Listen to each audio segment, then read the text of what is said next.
नमस्कार दोस्तों, एक बार फिर से स्वागत है आपका अपने यूट्यूब चैनल फ्री स्टडी पर। आज की वीडियो में हम बात करने वाले हैं 1857 के विद्रोह के बारे में। जिन भी बच्चे का एग्ज़ाम है, जो भी बच्चा बीए प्रोग्राम 4th सेमेस्टर में है और उसका एग्ज़ाम है हिस्ट्री का और उनका सिलेबस जो है वो है 1700 से लेकर 1950, तो उसमें ये बहुत इम्पॉर्टेंट क्वेश्चन है।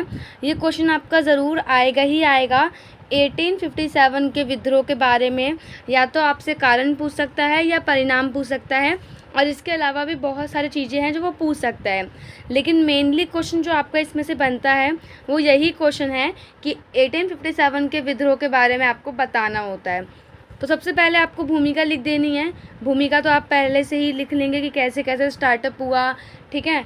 उसके बाद विद्रोह के कारण बताने हैं। विद्रोह के देखो बहुत सारे कारण रहे हैं, जैसे कि आपको पता है सामाजिक कारण है, धार्मिक कारण है, आर्थिक कारण है। इसके अलावा राजनीतिक कारण, और राजनीतिक कारण के अलावा सैनिक कारण है, तत्कालिक कारण है। ये सब आप लिख सकते हो।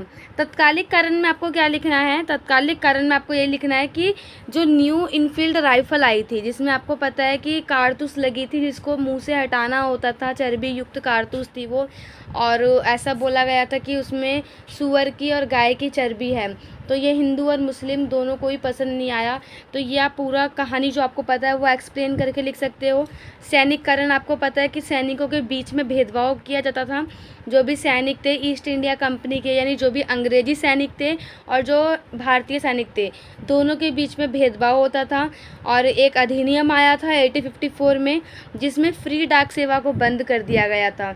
तो इसमें आप ये दो बातें एक्सप्लेन करोगे। और इसमें राजनीतिक कारण में आपको मुग़ल सम्राट का अंत बताना है, नाना साहेब की पेंशन बंद कर दी थी वो बता देना है, और भारतीय जो राजा थे जिनका पुत्र कोई भी नहीं होता था, तो उनके लिए एक अधिनियम आया था कि पुत्र को गोद नहीं ले सकते वो।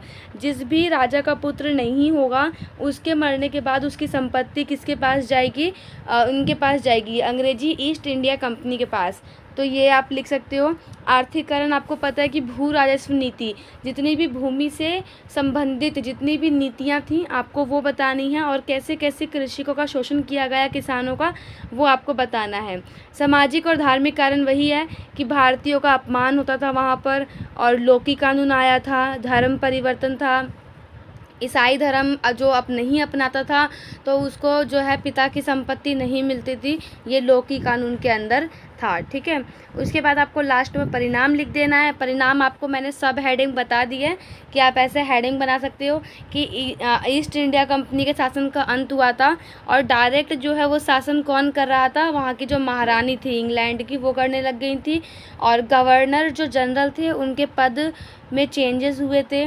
हिंदू मुस्लिम में एकता बढ़ी थी, राष्ट्रीय एकता का विकास हुआ था, और ब्रिटिश सेना का पुनर्गठन हुआ था। यानी कि ब्रिटिश सेना काफ़ी ज़्यादा वहाँ पर फिर जो भी है काफ़ी ज़्यादा हद तक ब्रिटिश सेना को उसमें भर्ती किया गया, यानी ब्रिटिशों को ब्रिटिश सेना में भर्ती किया गया। तो भारतीयों को वहाँ पर भारतीयों के साथ भेदभाव होने लगा था इस चीज़ में।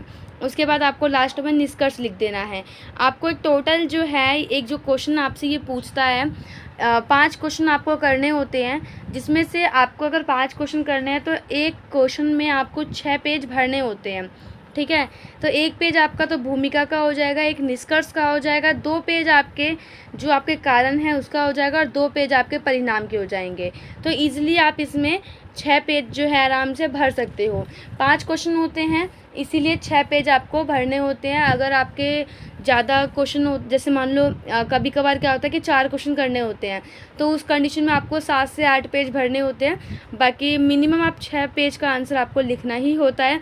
जिस भी बच्चे की आंसर स्पीड अच्छी है, लिखने की राइटिंग स्पीड अच्छा है, वो आराम से 8 पन्ने भर सकता है, कोई इशू नहीं है। बट जो बच्चा स्लो लिखता है, जिनको प्रॉब्लम होती है, नहीं लिख पाते, तो वो 6 पेज भी भर सकते हैं, ठीक है। तो वीडियो कैसी लगी कमेंट करके ज़रूर बताना, और ऐसे ही मिलते हैं नेक्स्ट वीडियो में। तब तक के लिए जय हिंद, जय भारत।